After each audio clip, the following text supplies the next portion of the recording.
people, welcome to the REH Real Estate Heaven YouTube channel. Before blockchain technology can change industries as large as real estate, there have to be a lot of developments that happen first. Financial instability is driven by the precipitous decline of cryptocurrencies and increased government regulation. Many regulators are championing the development of their own currencies based on geographically sensitive data, personal relationships, and property, with the goal to create less volatile markets. If you want more of this content, subscribe to the REH Real Estate Heaven YouTube channel and hit the notification bell. However, some real estate professionals believe the fall of private tokens will lead to more innovation in the home. Teresa Grobecker of the Grobecker Holland International and Kevin Cottrell of eXp Realty will join a panel at Inman Connect Las Vegas in August to discuss their independent firm real estate consortia that standardizes the role of blockchain in home transactions. The cryptocurrency Bitcoin was born out of the 2008 financial crisis and serves as an alternative to the centralized banking system. With its decentralized nature, peer-to-peer technology, and link between a country's inflation rate, Bitcoin may have the power to dismantle the current banking system built around a central authority. But there are some drawbacks that make Bitcoin difficult to cozy up to. Bitcoin's decentralized system has the potential to upend the role of central banks in modern financial infrastructure. Bitcoin uses peer-to-peer technology that enables a society without central banks or even traditional banking systems. Proponents of central banks say they are vital to the economy to maintain and stabilize employment, prices, and help keep the financial system going in times of crisis. Critics suggest central banks have a negative impact on consumers and the economy and are responsible for debilitating recessions. Bitcoin has a lot of potential as a replacement for central banks. It will likely have that capability sooner rather than later. But Bitcoin itself suffers from multiple drawbacks. Its supply is limited and it doesn't have legal currency status in most countries. The United States Federal Reserve released a paper, The US Dollar in the Age of Digital Transformation, over the last few weeks. We have been reading through and analyzing the ideas for this article. This is our first attempt to scrutinize the ideas presented and discuss their implications. The Federal Reserve paper defines central bank digital currency, or CBDC, as a digital liability of the central bank that is widely available to the general public.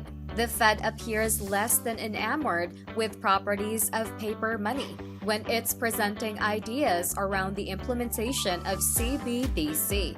This will be discussed here in further detail.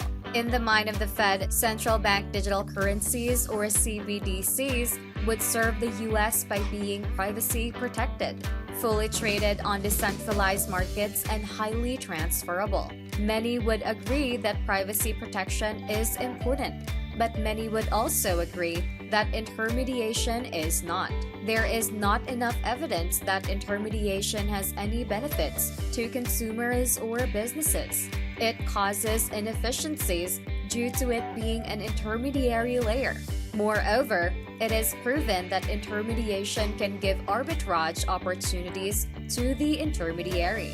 Ultimately, the Fed is interested in a new model of money called the CBDC because this type of digital money would be different from any other available forms of money. With Bitcoin's recent surge in price to over $60,000 a coin and talk of government intervention, many people are trying to answer one question. Will crypto be allowed to compete with the US dollar? Elon Musk believes Bitcoin is here to stay and that the governments can eradicate such a widespread phenomenon. Although he may be right, institutions that have their power threatened must be taken seriously. If the government wants to shut down the crypto market, it has enough resources to do it. Regulators like to take sides on winners and losers. Tesla faced impending bankruptcy, and major financial institutions refused to provide loans. However, NASA partnered with Tesla as a generous investment into the company's future. This led to SpaceX being saved from immediate bankruptcy. For blockchain technology to be adopted in industries as large as real estate, many things need to happen. The price of blockchain assets is crashing. The process is still complex, and the US government is looking at new regulations on existing private cryptocurrency slates.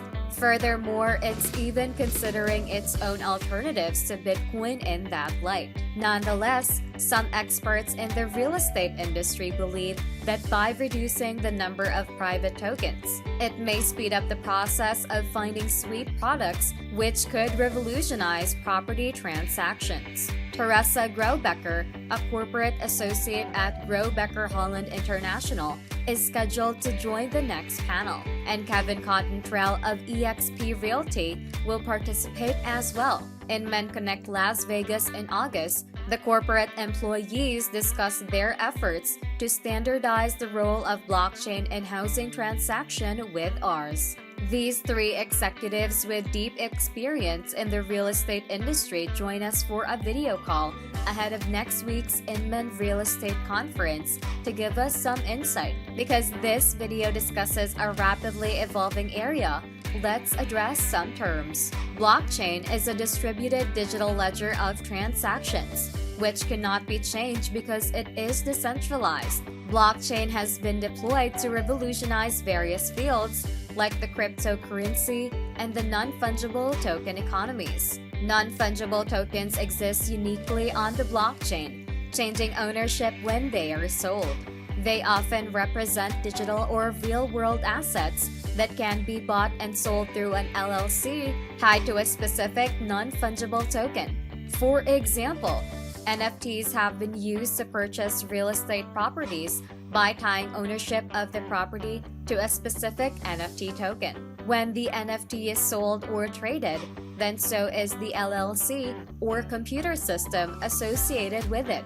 Stability is a guaranteed way to make cryptocurrency transactions. Balanced and stable in value, these coins are a reserve for people investing in cryptocurrencies. But as of recent weeks, federal regulators have become concerned about the situation, and some of the largest stablecoins like Tether has traded for less than $1. Smaller ones like Terra did not survive at all. Fedcoin is short for the US government's efforts to create its own cryptocurrency, set to compete with Bitcoin. In March, Joe Biden signed an executive order that pushes the government to invest in research and development of a centralized digital currency. While some see this as a threat to private blockchain assets like Bitcoin, others refer to it as an effort for the government to take control of their economic influence and compete with cryptocurrencies like Bitcoin or Ether. Central banks are exploring the use of central bank digital currencies, or CBDCs, that would allow for digitized monetary transactions. Bitcoin is familiar to these institutions for its usability, security, and transparency. Before exploring the effect of Bitcoin on central banks, it is important to understand the role that central banks play in an economy. Central bank policymaking underpins the global financial system. The mandates for central banks vary between countries. For example, the North American Central Bank in the United States has a mandate to control inflation and maintain full employment, while the British Central Bank ensures the stability and solvency of their economies. Central banks use a variety of tactics to reach their mandates. In addition to manipulating the money supply and interest rates, central banks also try to impact economic activity by increasing or decreasing the quantity of money circulating in an economy. More money circulating in an economy leads to more spending and consequently economic growth. The opposite situation, less money circulating in an economy, leads consumers spend less and a recession ensues. The impact of a central bank on imports. exports, and overseas investment is important to consider. For example, high interest rates can discourage investment by foreign entities in real estate, while low interest rates promote investment. Will the new CBDC make commercial bank money redundant? Will it lead to incentives for consumers and businesses to use commercial bank money instead of the CBDC? The Fed believes a CBDC will be safer and more widely transferable than commercial bank money. Concerns that commercial banks may lose business due to competition in incentivizing holding the new CBDC to the detriment of consumers who may be attracted to riskier companies are also an issue. However, the CBDC may disrupt cross-border payments as it becomes more widely transferable, thus rendering current payment services obsolete. Central bank money carries no credit or liquidity risks, but it has lower costs for liquidity and credit risks. This privilege of central bank money provides access to lower-cost ways to hedge risk in other markets. The current payment system has ACH, which is essentially an outdated batch-based system that can take a day to clear. ACH processes billions of transactions and the equivalent of trillions of dollars. The system also has wire transfers that utilize the SWIFT network and the famous Fed wire system. Like ACH, these systems process billions of transactions and trillions of dollars. However, the transactions on these systems can take multiple business days to settle. Tesla faced bankruptcy in 2008, and the Obama administration swooped in to bail it out. The price of electric vehicles exceeded their market value, so the government offered tax credits to make up the difference. Even now, with the company valued at over $1 trillion, the Biden administration is creating lucrative subsidies within the current infrastructure package that will further fund Musk's overflowing piggy bank. In these two examples, the government has the power to either force companies and people into carrying out specific tasks or to completely destroy them. Bitcoin is a threat because it's seen as taking credit away from the government, which puts it in dangerous territory. With worldwide government crackdowns on the cryptocurrency market, one country has already banned transactions in digital coins. Although Bitcoin values have recently recovered from the ban in China, U.S. consumers should be aware of some troubling signs, which became apparent last month. Last year, the FBI was able to trace over $2 million in Bitcoin that hackers stole from the pipeline company after getting hacked. After the FBI purchased them for pennies on the dollar, the criminals were caught and admitted guilt. The Department of Justice report of this incident is a testament to the power of police.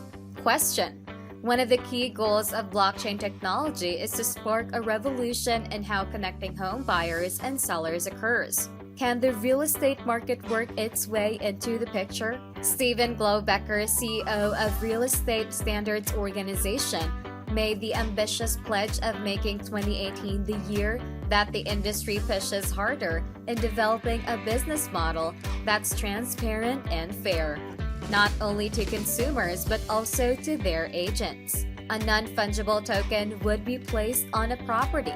In simpler terms, the very first experience on the internet failed to take into account how social relationships are inherently immaterial. Cite as Teresa explained, blockchain does not eliminate the need for relationships, and people expect that the efficiencies of blockchain can take advantage of what the consortium offers. It is assumed that there will be a reduction in transaction costs and an increase in a faster transaction time from using this technology.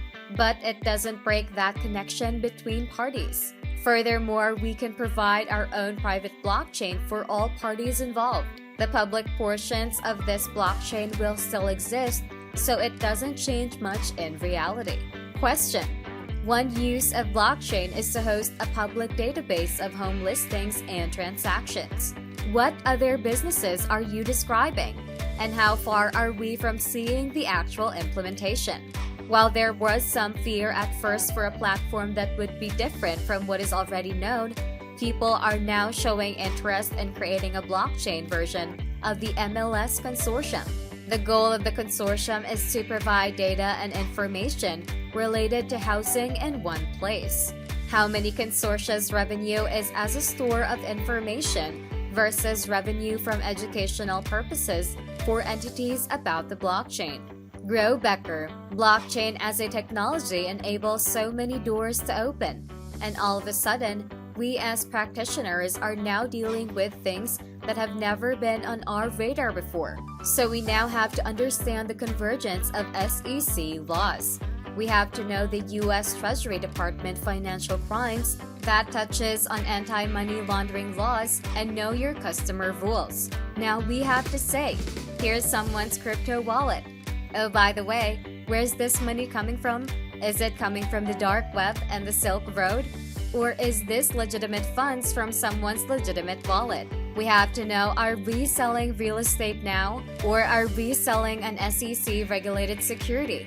For me as a practitioner, especially as a broker, it's understanding the convergence of all these laws. I just want to make sure that all my friends stay out of orange jumpsuits.